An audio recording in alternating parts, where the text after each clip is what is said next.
સ્વામિત્ર જય સોમનાથ. ઓમ નમઃ શિવાય. પ્રિય મિત્રો, તમારો દેશ શુભ રહે, મંગલમય શુભકામના. હું બિલીમરથી જોગીભાઈ વ્યાસ આપ સૌનું આપણી ચોકીસમાં આપના હાર્દિક સ્વાગત કરું છું. મિત્રો, આજરોજ જોઈશું આજનું શુભ પંચાંગ. આજે તારીખ છે 26/5/2024 ને રવિવાર. વૈશાખ વદ ત્રીજ તિથિ છે. આજે સંકટ ચતુર્થી પણ છે. ચંદ્ર દર્શન આજે રાત્રે 10:17 થશે.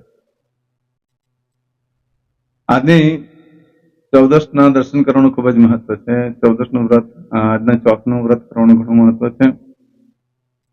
આજે જે બાળકનો જન્મ થાય છે એની તિથિ ગણાય છે આ ત્રીજ તિથિ આજે સાંજે 6:07 પૂર્ણ થઈ જાય છે. અને ત્યાર પછી જે બાળકનો જન્મ થાય એની ચોથ તિથિ ગણાય. આજે જે બાળકનો જન્મ થાય છે એનું નક્ષત્ર ગણાય છે મૂળ નક્ષત્ર આજે સવારે 10:36 પૂર્ણ થઈ જાય છે. ગઈકાલે પણ સમજાવ્યું છે, આજે પણ કહી દઉં. આ મૂળ નક્ષત્રમાં જે બાળકનો જન્મ હોય ને, પિતાએ એનું મુખ ન જોવું જોઈએ. 11 દિવસ પછી ઘી લેવાનું કાંસાની વાડકીમાં, એમાં મુખ જોવાનું હોય છે, પછી પ્રત્યક્ષ મુખ જોઈ શકાય છે. ઘણા લોકો મોબાઈલ ફોટામાં એમ તેમ જોઈ લેતા ચાલે નહીં, તો નુકસાન કરતા બનશે તમારા માટે, તમને નુકસાન કરશે. માટે 11 દિવસ સુધી આ નિયમ પાળવો જોઈએ અને બને તેટલી જલ્દી આ મૂળ નક્ષત્રની વિધિ પણ કરાવી લેવી જોઈએ. કુટુંબ પરિવાર માટે પણ એ ભારરૂપ બનતું હોય છે. મૂળ નક્ષત્રમાં જન્મનાર બાળક કઈ દોષી નથી હોતો.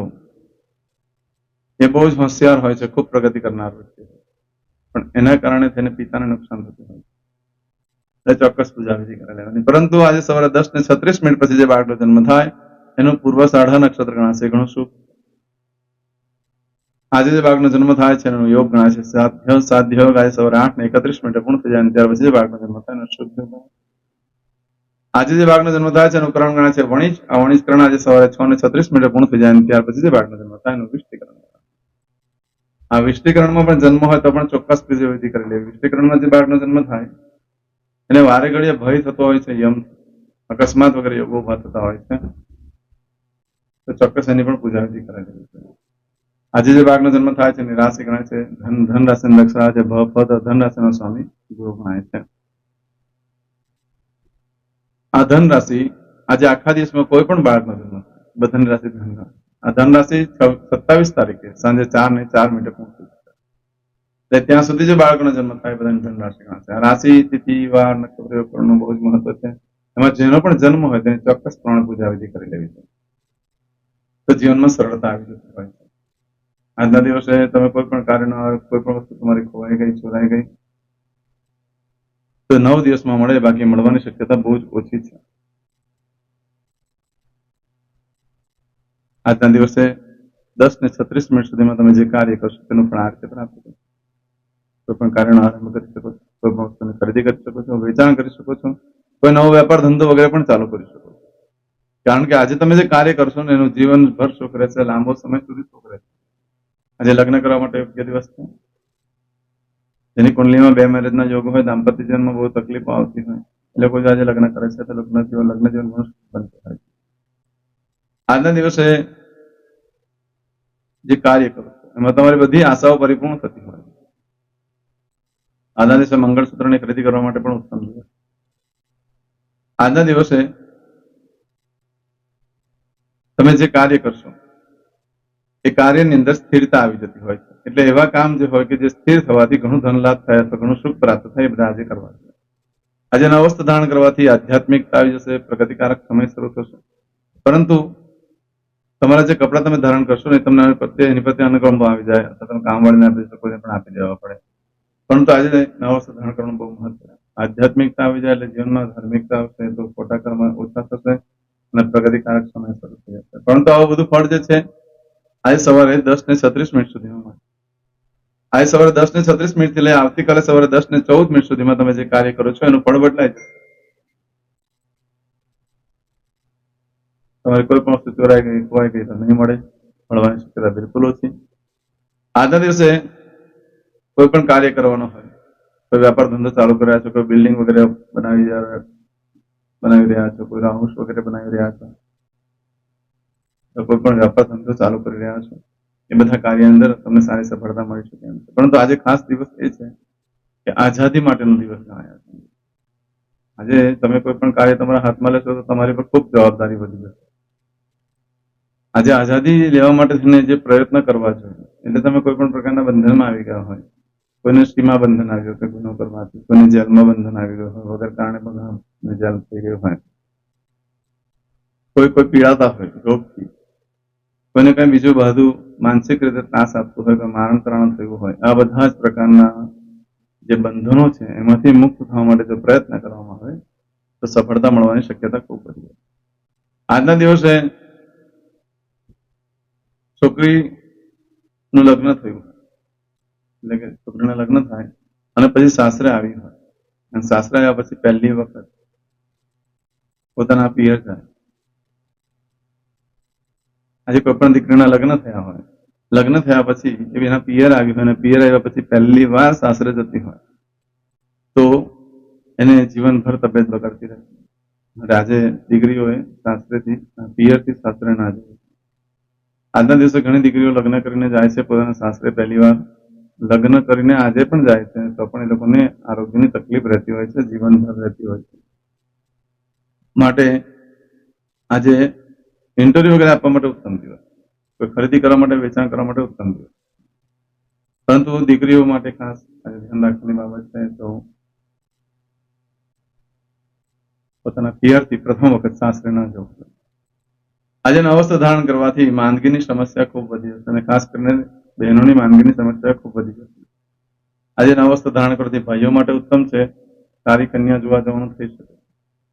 પણ ઘરમાં જે માં હોય, બેન હોય, પત્ની હોય, જે સ્ત્રી વર્ગ રહેતો હોય ઘરમાં, ભાભી વગેરે, એ લોકોનું આરોગ્ય બગડવાની શક્યતા ખૂબ વધી જશે. નવા વસ્ત્ર એટલે ખાસ ધ્યાન રાખો કે જેને ક્યારે પણ ન પહેરી આપવાના, એવા નવા વસ્ત્ર કોઈએ પણ એને ટ્રાય પણ ન કર્યા હોય એવા વસ્ત્રનો આ રીતે પ્રચાર થશે.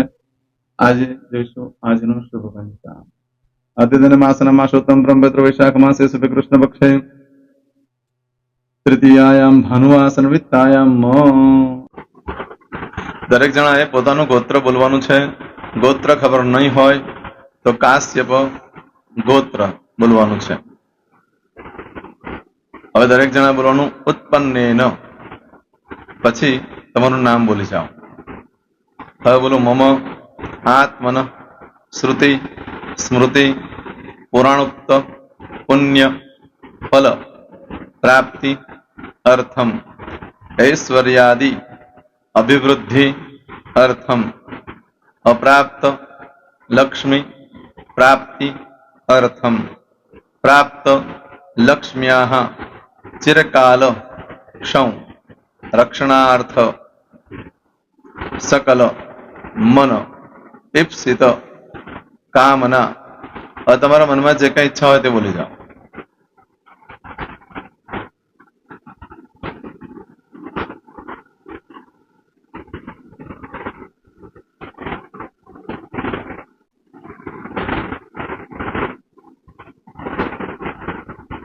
બોલો અનુસાર્થ સમ સિદ્ધિ અર્થમ લોકે સભાયામ રાજદ્વારે વ્યાપારે વિદ્યા અભ્યાસે સર્વત્ર યશ વિજય લાભાદિ પ્રાપ્તિ અર્થમ ઇહ જન્મની જન્માંતરે વા સકલ દુરિત ઉપશમનાર્થમ ચતુર્વિધ પુરુષાર્થ સિદ્ધિ અર્થમ ત્રિવિધ તાપ ઉપશમનાર્થમ તથા ચ મમ જન્મ સમય ઉદિત નક્ષત્ર યોગ કરણ રાશિ તિથિ વાર દેવતા દ્વારા અશુભ ફલ દોષ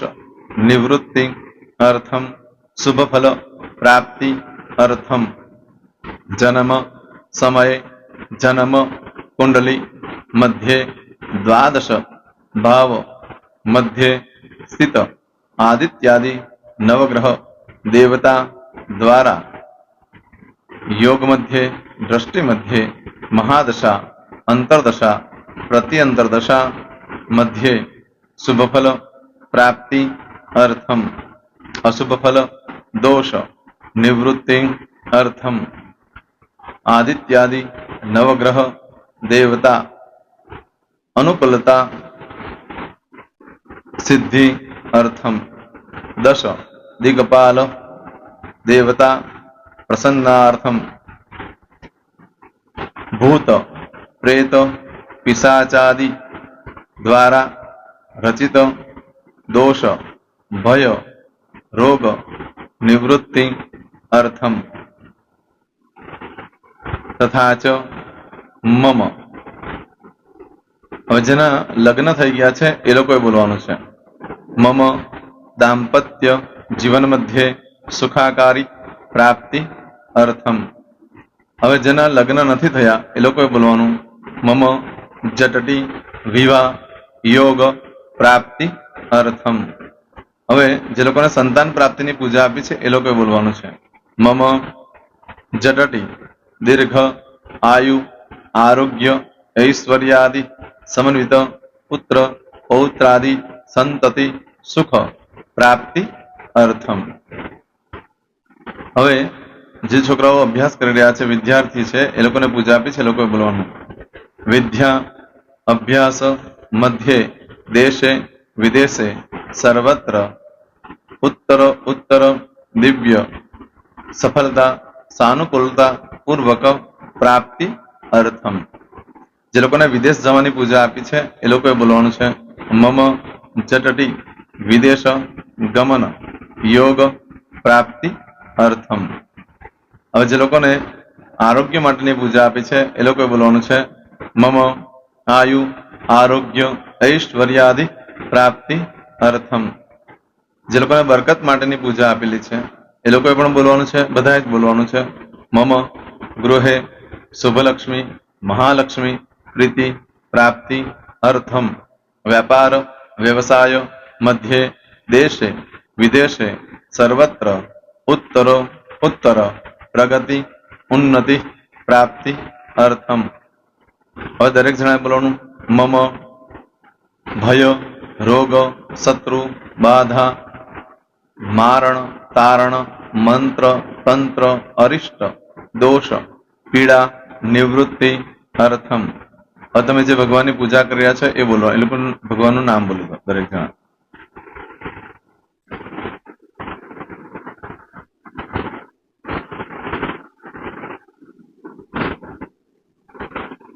બોલો દેવતાનામ પૂજન અર્ચન અહમ કરીશ્યે. પાણી મૂકી દેવાનું છે. હવે જ્યારે પૂજા પતી જાય એટલે છેલ્લે પાછું ચમચીમાં પાણી લેવાનું અને બોલવાનું છે વિષ્ણવે વિષ્ણવે વિષ્ણવે નમો નમઃ. વિષ્ણુ સ્મરણાત સર્વમ પરિપૂર્ણમસ્તુ. એતાની ગંધ પુષ્પ ધૂપ દીપ નૈવેદ્ય તામ્ર દક્ષિણ વક્ષણ સહિત બોલો મમ સકલ મન કામના સિદ્ધિ અર્થમ પૂજન અર્ચન. જે ભગવાનની પૂજા કરી હોય તે દેવનું નામ બોલી દો. બોલો દેવતાનામ ચરણ કમલે અર્પણમસ્તુ. પાણી મૂકી દો. ફરી પાછું પાણી લેવાનું. પૂજન અર્ચન તત્સત બ્રહ્માર્પણમસ્તુ. નીચે જમીન પર પાણી મૂકી દો. એમાં આંગળી કસી કપડામાં તિલક કરી દો. બે હાથ જોડી ભગવાનને વંદન કરવાના. કહેવાનું કે હે પ્રભુ, મારાથી મારા પૂર્વજોથી મારા પરિવારજનોથી ગયા જન્મમાં આ જન્મમાં જે કાંઈ પાપ કર્મ થયા છે એ બધા પાપ કર્મથી અમને મુક્ત કરો. અમે તમારા બાળક છીએ. હે પ્રભુ, અમે તમારો ખૂબ આભાર માનીએ. આજે અમારી પાસે તમારી પૂજા કરાવી. આ પૂજામાં જાણતા અજાણતા કંઈ ક્ષતિ થઈ હોય તો અમને બ્રાહ્મણોને ક્ષમા કરજો. નમસ્કારાન સમર્પયામિ. આહ્વાનમ ન જાનામિ ન જાનતો પૂજાક્ષર મંત્રહેમ ક્રિયાન ભક્તિમ સરસ્વય કંગતમ બામ ગોદાત્રમે ચાકના સંધિ પુણ્ય દર્શના ધન્ય હો દર્શનાર્થમ. હવે ઉભા થઈ જવાનું. શ્રીરામ ભગવાનને પાણી ચડાવી દેવાનું. તમારો દિવસ શુભ રહે. તમે અને તમારો પરિવાર સુખી રહે, સંપન્ન રહે, સુરક્ષિત રહે એ ભગવાન સોમનાથ દાદાને પ્રાર્થના. તો મિત્રો, તમે મારા વિડીયોને લાઈક ના આપી હોય તો સૌથી પહેલા લાઈક આપી દો. અને ત્યાર પછી જો તમે મારી આ ચેનલ સબસ્ક્રાઇબ ન કરી હોય તો સૌથી પહેલા સબસ્ક્રાઇબ કરી લો અને બેલ આઇકોન ઓલ પર ક્લિક કરવાનું ભૂલશો નહીં, જેથી કરીને સૌથી પહેલા નવી વિડીયો જે કંઈ મૂકું એ તમને મળે. મિત્રો, કંઈ પણ મૂંઝવણ હોય તો મને આ નંબર પર તમે ફોન કરીને પૂછી શકો છો. મારો મોબાઈલ નંબર છે 9825546459. મિત્રો, કોમેન્ટ્સમાં જય સોમનાથ લખવાનું ભૂલશો નહીં. ફરી પાછા નવા વિડીયો સાથે મળીએ. ત્યાં સુધી સૌને જય સોમનાથ.